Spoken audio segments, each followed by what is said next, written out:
Avez-vous déjà ressenti que quelque chose n'allait pas dans votre vie sans pouvoir l'expliquer précisément? Comme si, malgré tous vos efforts pour vous améliorer, une force invisible vous tirait constamment vers les mêmes erreurs, les mêmes schémas destructeurs, les mêmes cycles de frustration. Peut-être est-ce cette voix intérieure qui vous sabote aux moments les plus cruciaux, vous persuadant d'abandonner juste au moment où vous êtes sur le point d'atteindre quelque chose de significatif. Ou cette colère irrationnelle qui surgit de nulle part et explose dans des situations qui, rétrospectivement, n'étaient même pas si graves. Cela pourrait être l'envie que vous niez ressentir, mais qui vous ronge silencieusement lorsque vous voyez quelqu'un réussir ce que, au fond de vous, vous désirez aussi. Ou cette peur paralysante de l'échec qui vous pousse à vous cacher derrière des excuses et la procrastination. Ce que vous ne réalisez pas, c'est que rien de tout cela n'est un accident. Il existe une force opérant dans l'ombre de votre esprit qui façonne votre personnalité, vos réactions et même vos choix. Une force que vous avez passé votre vie entière à ignorer, mais qui n'a jamais cessé d'agir. Carl Jung a appelé cela l'ombre, la partie cachée de votre psyché où vous avez enterré tout ce que vous ne vouliez pas voir en vous, vos désirs refoulés, vos faiblesses, vos hontes, vos émotions les plus sombres. Tout ce que vous avez caché jadis pour être accepté par le monde. Mais voici le problème, la loi fondamentale de la psyché. Ce que vous ignorez vous contrôle. L'ombre ne disparaît pas simplement parce que vous faites semblant qu'elle n'existe pas. Au contraire, plus vous la rejetez, plus elle grandit dans les souterrains de votre esprit, attendant le moment opportun pour faire surface. Elle émerge lorsque vous explosez sans raison apparente, lorsque vous repoussez les gens que vous aimez et vous demandez ensuite pourquoi vous êtes toujours seul, lorsque vous jugez les autres avec haine sans réaliser que vous projetez simplement sur eux ce que vous craignez le plus en vous-même. Elle se manifeste lorsque vous vous sabotez, échouez délibérément et finissez par vous convaincre que vous n'avez jamais été assez bon pour vraiment essayer. Jung l'a clairement formulé. Tant que vous ne rendrez pas l'inconscient conscient, il dirigera votre vie et vous appellerez cela le destin. Si vous ne faites pas face à votre ombre, elle continuera de tirer les ficelles dans les coulisses, tandis que vous croyez que tout n'est qu'une question de hasard. Mais si vous avez le courage de regarder à l'intérieur, si vous êtes prêt à confronter ce que vous avez toujours fui, vous pouvez transformer l'ombre en votre plus grande source de pouvoir. Et c'est exactement ce que vous allez découvrir ici. Préparez-vous, car ce voyage ne sera pas confortable, mais si vous souhaitez véritablement briser le cycle de l'auto-sabotage et reprendre le contrôle de votre vie, c'est le seul chemin. Depuis l'instant où vous êtes né, on vous a appris ce qui était acceptable et ce qui ne l'était pas. Dès le plus jeune âge, vous avez appris que certaines émotions devaient être montrées, tandis que d'autres devaient être cachées. Vous ne vous en souvenez peut-être même pas, mais vous avez entendu des phrases comme « Arrête de pleurer, ne sois pas faible, ne te fâche pas, sois une bonne personne, ne sois pas si égoïste, partage. » Et ainsi, petit à petit, des pans entiers de vous-même ont été refoulés. Qu'est-il arrivé à votre colère, à votre tristesse, à votre désir de vous affirmer? Qu'est-il arrivé à ces impulsions qui ne correspondaient pas à l'image de la bonne personne que le monde voulait que vous soyez? Elles n'ont pas disparu. Elles ont été poussées dans les profondeurs de votre inconscient, formant ce que Carl Jung a appelé l'ombre. Elle est la partie cachée de votre personnalité où sont stockés tous les sentiments, désirs et impulsions que vous avez rejetés afin d'être acceptés par la société. L'ombre n'est pas un concept abstrait ou lointain. Elle est en vous maintenant, opérant dans les coulisses de votre esprit. Chaque fois que vous vous sentez mal à l'aise face à quelqu'un d'excessivement confiant, c'est peut-être parce qu'au fond de vous, vous avez refoulé votre propre désir de vous exprimer. Lorsque vous critiquez durement quelqu'un qui cherche la reconnaissance, c'est peut-être parce qu'il y a en vous un désir d'être vu, mais il a été enfoui sous des couches de renoncement à soi-même. Lorsque vous ressentez de l'envie face au succès de quelqu'un, c'est peut-être parce que vous avez réprimé votre propre ambition, car un jour, quelqu'un vous a dit que vouloir trop était de l'arrogance. Ainsi, sans vous en rendre compte, vous traversez la vie comme un iceberg. La partie que les autres voient n'est que la pointe visible, mais la plus grande partie de qui vous êtes réellement reste cachée sous la surface, invisible même pour vous. Mais ignorer l'ombre ne signifie pas qu'elle cesse d'agir. Au contraire, plus vous la niez, plus elle se manifeste de manière destructrice, dans vos peurs irrationnelles, dans votre tendance à répéter les mêmes erreurs, dans le ressentiment que vous ne parvenez pas à expliquer, dans les schémas toxiques qui se répètent comme un cycle sans fin. La vraie question n'est pas de savoir si vous avez une ombre, mais à quel point elle contrôle votre vie sans que vous vous en rendiez compte. Comment cette partie cachée de votre esprit parvient-elle à vous manipuler et à vous piéger dans des schémas qui semblent impossibles à briser? Avez-vous déjà réfléchi pourquoi certains schémas se répètent dans votre vie? Pourquoi, même en essayant de changer, vous avez l'impression de toujours revenir à la case départ? Pourquoi ressentez-vous de la colère, de l'envie ou de la peur sans raison claire? Tout cela se produit parce que votre ombre n'est pas endormie, elle est aux commandes. Et le pire, c'est qu'elle agit sans que vous le réalisiez. L'ombre n'attaque pas directement, elle ne crie pas, elle ne s'annonce pas. Au lieu de cela, elle opère subtilement, manipulant silencieusement vos émotions, vos choix et vos réactions. Elle agit comme un fantôme en vous, déformant votre perception de la réalité. Vous pensez commander vos décisions, mais en réalité, vous êtes guidé par des impulsions cachées qui ont été enfouies il y a des années. L'une des façons les plus courantes dont l'ombre se manifeste est par la projection. Avez-vous déjà ressenti une haine inexplicable envers quelqu'un? Avez-vous déjà critiqué quelqu'un avec une intensité extrême, sans raison réelle? Cela se produit parce que nous voyons souvent chez les autres ce que nous ne voulons pas admettre en nous-mêmes. Par exemple, une personne à qui l'on a appris à supprimer sa propre ambition peut ressentir un mépris irrationnel pour ceux qui cherchent le succès. Quelqu'un qui craint sa propre agressivité peut haïr les gens directs et assertifs. Au lieu de reconnaître ces traits en eux-mêmes, il les projette sur les autres et attaque. Un autre mécanisme destructeur de l'ombre est l'auto-sabotage. Cela se produit lorsque vous créez inconsciemment des obstacles à votre propre croissance. Vous procrastinez à des moments cruciaux, vous abandonnez trop tôt, vous faites des mauvais choix à répétition, tout cela parce qu'une partie de vous croit que vous ne méritez pas le succès ou craint les conséquences du changement. Cela explique pourquoi tant de gens échouent juste au moment où ils sont sur le point d'atteindre quelque chose de significatif. L'ombre agit comme un gardien invisible, vous empêchant de quitter votre zone de confort, même si cette zone de confort est votre propre malheur. Le rôle de l'ombre ne s'arrête pas là. Il est essentiel de comprendre que la projection est son arme la plus insidieuse, car elle maintient l'illusion que le problème est toujours extérieur. Lorsque vous pointez du doigt les défauts d'une autre personne avec une intensité disproportionnée, l'ombre est au travail. Elle décharge l'énergie du trait réprimé sur une cible externe pour vous soulager de la tension interne. Imaginez une femme qui a toujours été félicitée pour sa gentillesse et son altruisme, mais à qui on a appris que la colère était un péché. Son ombre sera massivement remplie de colère et d'agressivité. Elle pourrait alors se retrouver à détester de manière inexplicable un collègue qui est connu pour son tempérament vif et sa capacité à dire non.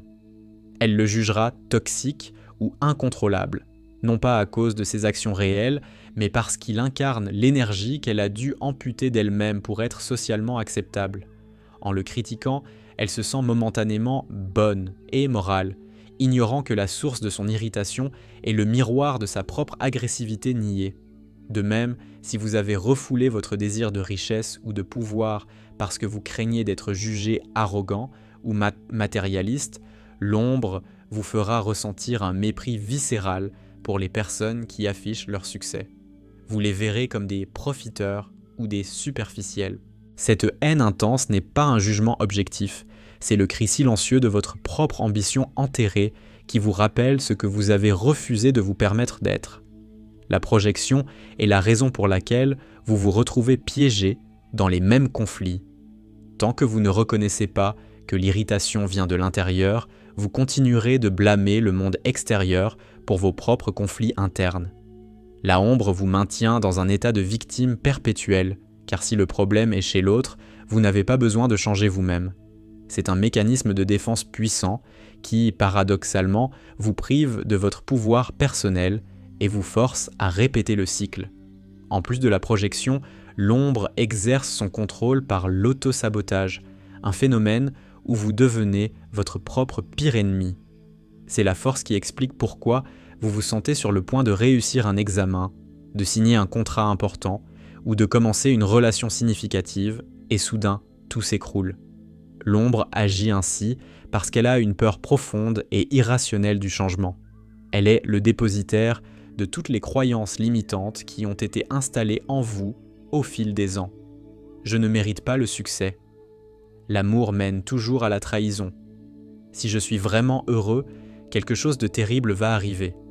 Si, à un moment de votre vie, on vous a appris à croire que vous ne méritiez pas le succès, l'amour ou le bonheur, cette croyance refoulée continuera d'opérer dans l'arrière-plan de votre esprit, trouvant des moyens subtils de s'assurer que vous ne dépassiez jamais ces limites.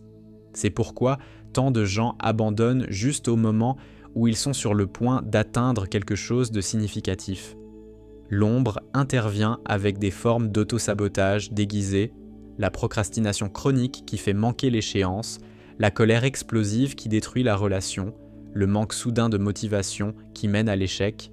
Ces actions ne sont pas des coïncidences, elles sont le résultat d'un effort inconscient pour maintenir le statu quo. L'ombre préfère l'inconfort familier à l'incertitude de la réussite. Votre zone de confort, même si elle est faite de malheur et de frustration, est prévisible. Le succès, le bonheur, l'amour véritable, tout cela représente un territoire inconnu qui pourrait menacer l'identité que vous avez construite autour de vos échecs. L'ombre ne veut pas que vous sortiez de cette prison psychologique. Elle est le gardien invisible qui vous dit « tu n'as jamais été assez bon pour vraiment essayer » ou « tu es juste malchanceux ». En fin de compte, l'autosabotage est une manière pour l'ombre de se protéger contre ce qu'elle perçoit comme la plus grande menace, la possibilité de devenir qui vous êtes vraiment, ce qui impliquerait de laisser derrière soi les vieilles peurs et les anciennes histoires.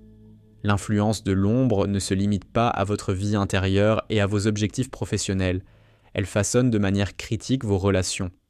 Avez-vous remarqué comment certaines personnes semblent toujours attirer le même type de partenaire toxique ? Comment elles finissent toujours dans des amitiés ou des dynamiques destructrices ? Ce n'est pas un hasard.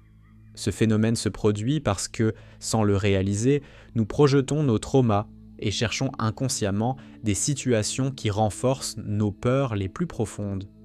Si vous avez une ombre remplie de rejet, suite à une enfance où l'attention était conditionnelle par exemple, vous pourriez être attiré par des personnes qui renforcent ce rejet, des partenaires distants, émotionnellement indisponibles ou critiques.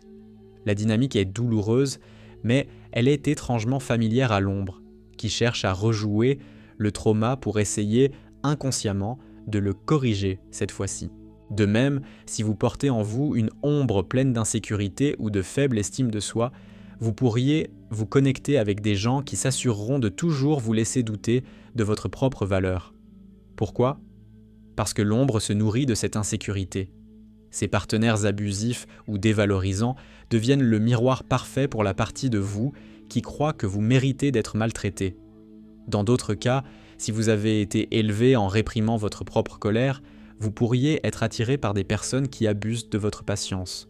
Votre ombre a trouvé un moyen indirect d'exprimer cette énergie refoulée. Elle attire un partenaire colérique ou agressif pour vivre par procuration l'agression qu'elle ne s'autorise pas.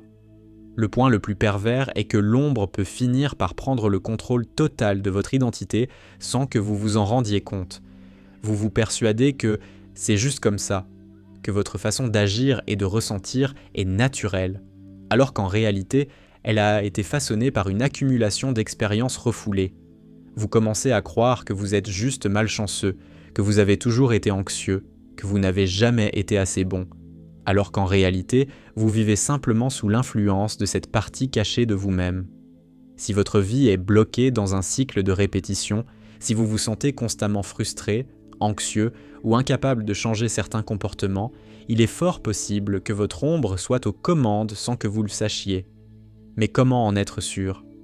Comment identifier les signes que cette partie cachée de votre psyché manipule vos choix et ruine silencieusement votre vie ? La première preuve claire de la domination de l'ombre est la projection constante. Avez-vous remarqué que certaines personnes semblent vous irriter plus que d'habitude? Que certains traits chez les autres provoquent une réaction émotionnelle disproportionnée en vous? L'ombre vous fait voir chez les autres ce que vous n'acceptez pas en vous. Une personne ayant réprimé son propre besoin d'attention peut ressentir un dédain irrationnel pour ceux qui s'expriment librement. Le problème est que tant que vous ne reconnaissez pas que cette irritation vient de l'intérieur, vous continuerez de blâmer le monde extérieur pour vos propres conflits internes. Un autre signe que l'ombre est aux commandes est l'autosabotage constant. Vous êtes-vous déjà trouvé sur le point d'atteindre un objectif et soudain, tout a commencé à mal tourner, comme si vous creusiez votre propre défaite? L'ombre craint le changement. Si une croyance refoulée vous dit que vous ne méritez pas le succès, elle opérera à l'arrière-plan de votre esprit, assurant que vous n'atteignez jamais ses limites. Le troisième symptôme d'une ombre incontrôlée est l'attraction répétitive vers des relations toxiques. Si vous vous impliquez toujours avec le même type de personne, quelqu'un qui vous dévalorise, vous ignore ou vous utilise, ce n'est pas une coïncidence. Il y a quelque chose en vous qui cherche cette dynamique, même sans vous en rendre compte. De plus, un signe puissant de la domination de l'ombre est la peur irrationnelle du jugement. Êtes-vous terrifié à l'idée d'être critiqué? Évitez-vous de vous exposer autant que possible, craignant de paraître ridicule? Si oui, votre ombre est probablement remplie de honte refoulée. Cette peur ne vient pas du présent, c'est une ombre du passé, un vestige de tout ce qui a été nié et enterré en vous. Enfin, l'un des signes les plus cruels de l'ombre est le vide inexplicable. Avez-vous déjà ressenti qu'il vous manquait quelque chose dans votre vie, même quand, en théorie, tout semble aller bien? Comme si une partie de vous n'était jamais satisfaite, sentant toujours qu'un élément essentiel est absent. Ceci se produit parce qu'au long de votre vie, vous avez dû amputer des parties de vous-même pour être accepté par le monde. Vous avez réprimé vos vrais désirs, vos ambitions profondes, votre authenticité, et maintenant, même sans le savoir, vous ressentez le poids de cette absence. Mais qu'arrive-t-il si vous continuez d'ignorer votre ombre? Que se passe-t-il lorsqu'elle devient tellement refoulée qu'elle explose de manière imprévisible et destructive? Le coût de vivre dans le déni est le plus grand risque de votre vie. L'ombre que vous ignorez ne disparaît pas. Elle s'accumule, se renforce et attend. Plus vous la niez, plus elle trouve des moyens de se manifester. Et si vous ne reprenez pas le contrôle, ces manifestations peuvent devenir catastrophiques. Vous pouvez passer des années à prétendre que certaines émotions n'existent pas, mais il arrivera un moment où tout ce qui a été refoulé remontera à la surface, et lorsque cela se produira, vous n'aurez d'autre choix que d'en affronter les conséquences. L'un des plus grands dangers est que l'ombre trouve toujours une voie d'évasion. Si vous réprimez votre colère, elle pourrait éclater en une explosion incontrôlée à un moment inopportun, détruisant des relations et des opportunités. Si vous cachez vos désirs les plus profonds, ils pourraient émerger de manière autodestructrice, dans l'addiction, la compulsion, l'excès. Si vous enterrez vos traumas, ils pourraient se manifester sous forme de crises d'anxiété, d'attaques de panique ou même de symptômes physiques que la médecine ne peut expliquer. Ne vous y trompez pas. L'ombre ne se limite pas à votre vie intérieure, elle façonne votre réalité. Si vous ne reconnaissez pas votre peur de l'abandon, vous pourriez vous accrocher désespérément à des relations toxiques juste pour éviter la douleur de la solitude. Si vous niez votre propre ambition, vous pourriez vous saboter professionnellement, vous convainquant que le succès n'est pas pour vous.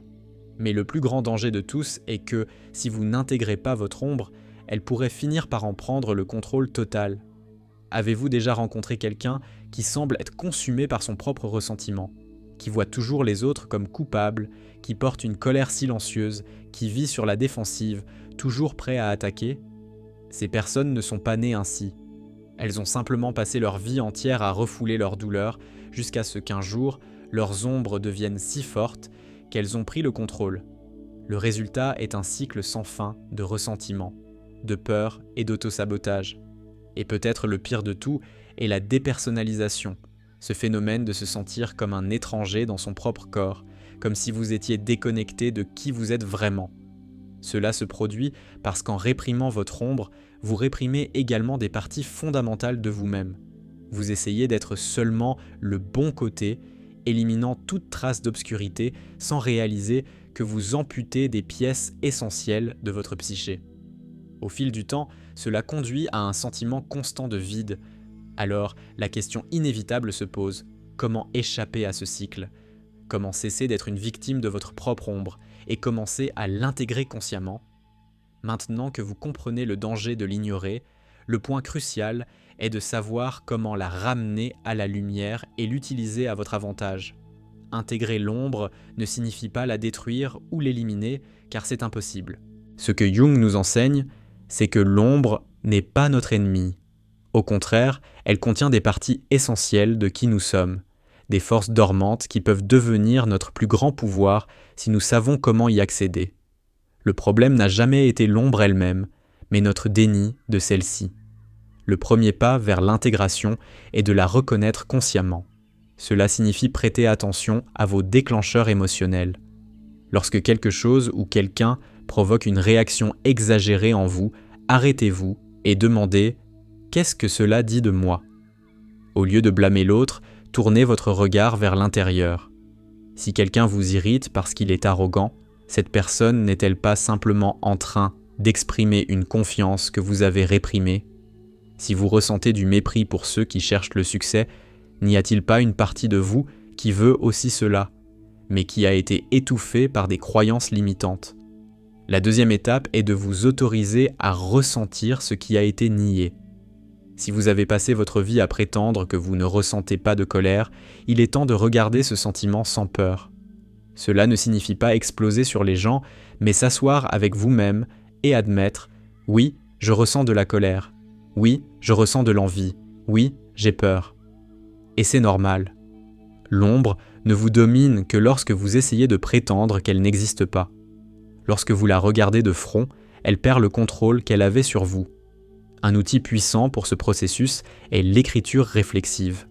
Prenez un cahier et commencez à noter vos pensées les plus profondes, sans censure. Demandez-vous, quels aspects de moi-même est-ce que je rejette? Quel comportement des autres est-ce que je juge sévèrement? Qu'est-ce que je crains le plus que les autres découvrent à mon sujet? Écrire sur ces sujets peut être inconfortable, mais c'est aussi libérateur, car en nommant votre ombre, vous l'amenez à la lumière de la conscience, et ce qui est conscient peut être contrôlé. Une autre méthode essentielle est la visualisation et le dialogue intérieur. Jung suggérait de parler à notre ombre comme s'il s'agissait d'une entité séparée. Fermez les yeux et imaginez cette partie refoulée de vous. À quoi ressemble-t-elle? Que veut-elle vous dire?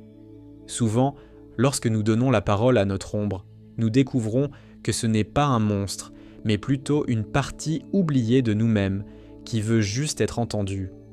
L'intégration de l'ombre n'est pas un processus immédiat, mais un voyage continu qui exige du courage et de l'honnêteté. Le plus important est de comprendre que votre obscurité ne doit pas être votre ennemi. La colère refoulée peut se transformer en force, la peur peut devenir sagesse, le désir peut devenir créativité. Tout ce qui a été nié peut être réutilisé comme carburant pour votre croissance. Maintenant que vous savez comment commencer à intégrer votre ombre, la question finale se pose: pourquoi est-ce si rare? Pourquoi si peu de gens ont-ils le courage de regarder à l'intérieur? À ce stade, vous savez que l'ombre est en vous, que cela vous plaise ou non. Vous pouvez continuer à nier son existence, prétendre que vos peurs, insécurités et impulsions refoulées n'affectent pas votre vie. Ou vous pouvez prendre la décision que peu de gens ont le courage de prendre, regarder à l'intérieur et reprendre le contrôle de votre propre psyché. La plupart des gens ne feront jamais ce travail. La majorité continuera à répéter les mêmes erreurs, à vivre les mêmes cycles d'autosabotage et à blâmer le monde pour leurs problèmes. Ils resteront coincés dans le passé, nourrissant des ressentiments, projetant leur frustration sur les autres, se convainquant que le destin ou la société est responsable de leur échec. Ils n'auront jamais le courage d'affronter la vérité sur eux-mêmes. Mais vous l'avez. Si vous êtes arrivé jusqu'ici, si vous avez suivi chaque partie de ce voyage, cela signifie que quelque chose en vous sait que le changement est nécessaire. que vous êtes fatigué d'être prisonnier de schémas inconscients, fatigué de vous sentir dominé par des forces que vous ne comprenez pas. Cela signifie que vous êtes prêt à franchir un pas que peu osent, intégrer votre ombre et devenir qui vous êtes vraiment. Mais ne vous y trompez pas, ce chemin n'est pas facile. Voir votre ombre signifie abandonner l'illusion confortable que vous savez déjà tout sur vous-même. Cela signifie affronter les douleurs du passé, faire face à des vérités désagréables, admettre qu'une grande partie de ce qui se passe dans votre vie est votre propre responsabilité. Ce processus peut être inconfortable, mais c'est aussi la seule véritable voie vers la libération. La question est maintenant, qu'allez-vous faire de cette connaissance ? Allez-vous simplement absorber cette information et continuer votre vie comme si rien ne s'était passé ? Ou allez-vous réellement la mettre en pratique ? Si quelque chose dans ce discours a résonné en vous, dites-moi dans les commentaires quelle partie de votre ombre réalisez-vous que vous avez ignorée ? Avez-vous remarqué des schémas répétitifs dans votre vie qui peuvent dû s'expliquer par cela ? Partagez votre expérience, car en parler est déjà un premier pas pour la ramener à la conscience. Et surtout, ne vous arrêtez pas là. Le prochain pas vous mènera encore plus profondément dans une autre pièce essentielle de ce puzzle. Si vous voulez vraiment évoluer, vous ne pouvez pas vous permettre de l'ignorer. Continuez à chercher, car cette connaissance pourrait être la clé manquante pour transformer votre vie.